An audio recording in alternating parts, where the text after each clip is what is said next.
As a foreign scholar who has lived in China for many years, Australian sinologist Roland Boer and those around him have witnessed China's rapid urban transformation, expanding infrastructure, and the continuous industrial upgrading. These changes are not occasional, but part of an everyday process, accumulating, advancing, and unceasing. As China's 15th five-year plan says, basically realizing socialist modernization as a key goal. How does Boer understood socialist modernization? And how, in his view, has China's past moved beyond Western models of modernization? As a friend of mine from Lebanon put it, who works in Chongqing, said, when she's in China, she looks around everywhere, and there's a constant process of building things, making things, constructing things, renewing things, and so on. But when she goes to Western country, is either she sees it stagnating or, in her experience, actually destroy things. Now, that's a very on-the-ground, concrete thing. I also like to put it philosophically, and I call this a dialectical leap. Now, what does that mean? When I've been talking with people in China of my generation, I'm in my 60s now, and people in their 50s and 60s, there was a strong idea that in China people had to work really, really hard to catch up with the West, as though China was on the same path of modernization and catching up.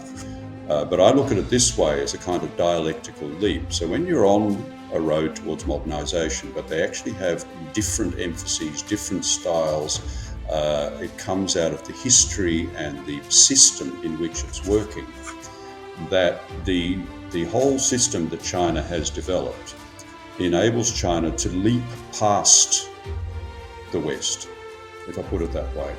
So it's not following the same path as the West and trying to catch up by working hard or running harder. It's actually leaping ahead because there's a very different framework for doing so. In Western countries, democracy is often reduced to a single word, elections. But in a society with vast population, diverse stages of development, and a highly complex social structure, is voting alone enough to sustain modern governance? China's 15th five-year plan emphasizes whole process people's democracy, highlighting consultation, dialogue, and consensus building.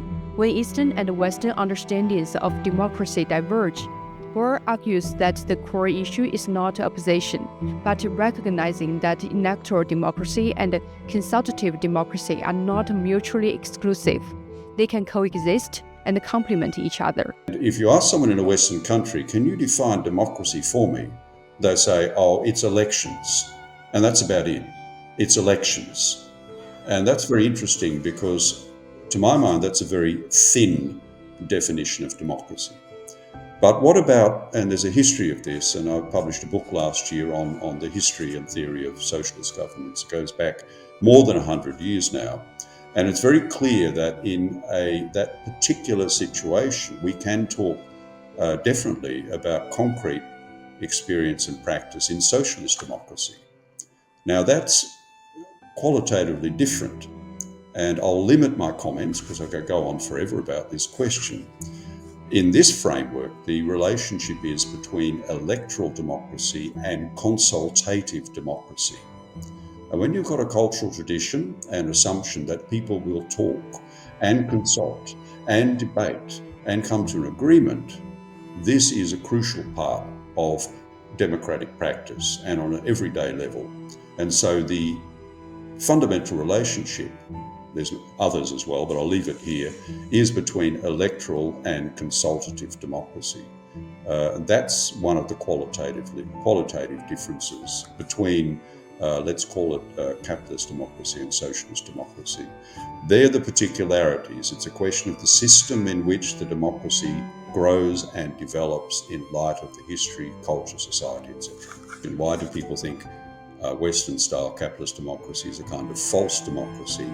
I would say it's a very thin democracy which hasn't been renewed over the last 50 years, is now facing many, many, many problems. For a long time, modernization has been widely understood through a Western narrative: industrialization, capital accumulation, global expansion, and market competition. These ideas have shaped the global imagination of what modernization means. Yet, as the world undergoes rapid changes, marked by slow growth, social fragmentation, and rising international tensions, this model is increasingly being questioned. From Australia's colonial past, how does Professor Boer trace the deeper logic behind the capitalist modernization? They were very much into the process of colonial occupation and imperialism. And a country where I was born, Australia, was set up as initially a colonial prison by the British, and then for raw materials. And one of the reasons for this, capitalist, Western-style capitalist development, modernisation, they needed raw materials from other parts of the world. And the way they did it was to colonise those places and bring immense suffering on the peoples in those places so they could get the raw materials for their industry and then later sell the products to the closed markets of the colonies. And unfortunately, this seems to be an inherent feature of Western-style modernisation. I would add to this that there developed in light of this framework I hesitate to call it a value, it's really just a concept, but it is this idea of I win, you lose, zero-sum thinking, zero-sum game. So the concept there is still, and you find this across the Pacific, unfortunately in the United States of America, the idea that if you win, I lose, if I win, you lose.